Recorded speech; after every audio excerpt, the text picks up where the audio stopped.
Welcome back. ಇವತ್ತಿನ recipe ಉತ್ತರ Karnataka style ಶೇಂಗಾ ಚಟ್ನಿ ಪುಡಿ ಮಾಡೋದು ಹೇಗೆ ಅಂತ ನೋಡ್ಕೊಂಡು ಬರೋಣ. ನೀವು ನೋಡ್ತಾ ಇರ್ಬೋದು, ತುಂಬ ಚೆನ್ನಾಗಿ ಬಂದಿದೆ ಶೇಂಗಾ ಚಟ್ನಿ ಪುಡಿ. ಸೊ ಇದನ್ನ ಮಾಡೋದು ಹೇಗೆ ಅಂತ ನೋಡ್ಕೊಂಡು ಬರೋಣ. ನಾನಿಲ್ಲಿ ಫಸ್ಟು ಒಂದು ಬೌಲಷ್ಟು ಶೇಂಗಾ ತೊಗೊಂಡಿದ್ದೀನಿ. ಇದನ್ನು ಕಡಲೆ ಬೀಜನೂ ಅಂತಾರೆ. ಒಂದು ಬಟ್ಲಷ್ಟು ತೊಗೊಂಡು ಒಂದು ಪ್ಯಾನಿಗೆ ಹಾಕ್ಕೊಂಡು ಹುರ್ಕೊಳ್ತಾ ಇದ್ದೀನಿ. ಮೀಡಿಯಮ್ ಫ್ಲೇಮಲ್ಲೇ ಇಟ್ಕೊಂಡು ಹುರ್ಕೋಬೇಕಾಗತ್ತೆ. ಎಣ್ಣೆ ಎಲ್ಲ ಹಾಕಕ್ಕೆ ಹೋಗಬೇಡಿ, ಹಾಗೆ ಹುರ್ಕೊಳ್ಳಿ. ಇದು ಹುರಿದಾದ ತಕ್ಷಣ ಇದ್ರ ಮೇಲಿರೋ ಸಿಪ್ಪೆನ ನೀವು ತೆಕ್ಕೊಳ್ಬೇಕಾಗತ್ತೆ.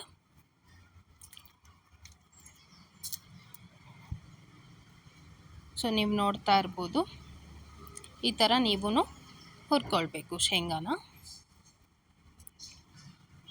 ಇವಾಗ ಹುರ್ಕೊಂಡಾಗಿದೆ.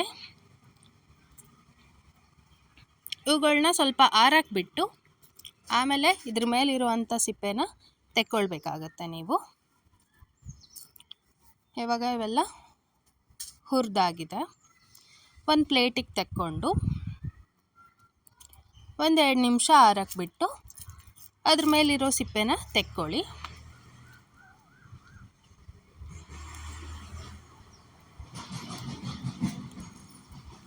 ಇವಾಗ ಸಿಪ್ಪೆ ಎಲ್ಲ ತೆಗೆದು ಆಗಿದೆ.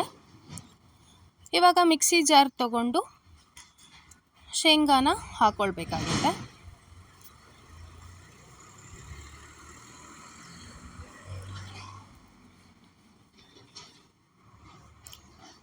ಎಂಟರಿಂದ 10 ಸಿಪ್ಪೆ ಸುಲಿದಿರೋ ಅಂಥ ಬೆಳ್ಳುಳ್ಳಿ ತೊಗೊಂಡಿದ್ದೀನಿ. ಸ್ವಲ್ಪ ಒಣ ಕರಿಬೇವು,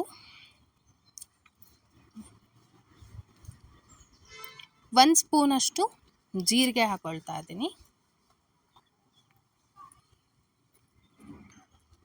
ಹಾಗೆ ಅರ್ಧ ಸ್ಪೂನಷ್ಟು ಅರಿಶಿನ ಪುಡಿ, ಹಾಗೆ 1.5 ಸ್ಪೂನಷ್ಟು ಖಾರದ ಪುಡಿ ಹಾಕೊಳ್ತಾ ಇದ್ದೀನಿ. ರುಚಿಗೆ ತಕ್ಕಷ್ಟು ಉಪ್ಪು ಹಾಕ್ಕೊಂಡು ಇದನ್ನು ನಾವೀಗ ಮಿಕ್ಸಿ ಮಾಡ್ಕೊಂಡು ಬರೋಣ.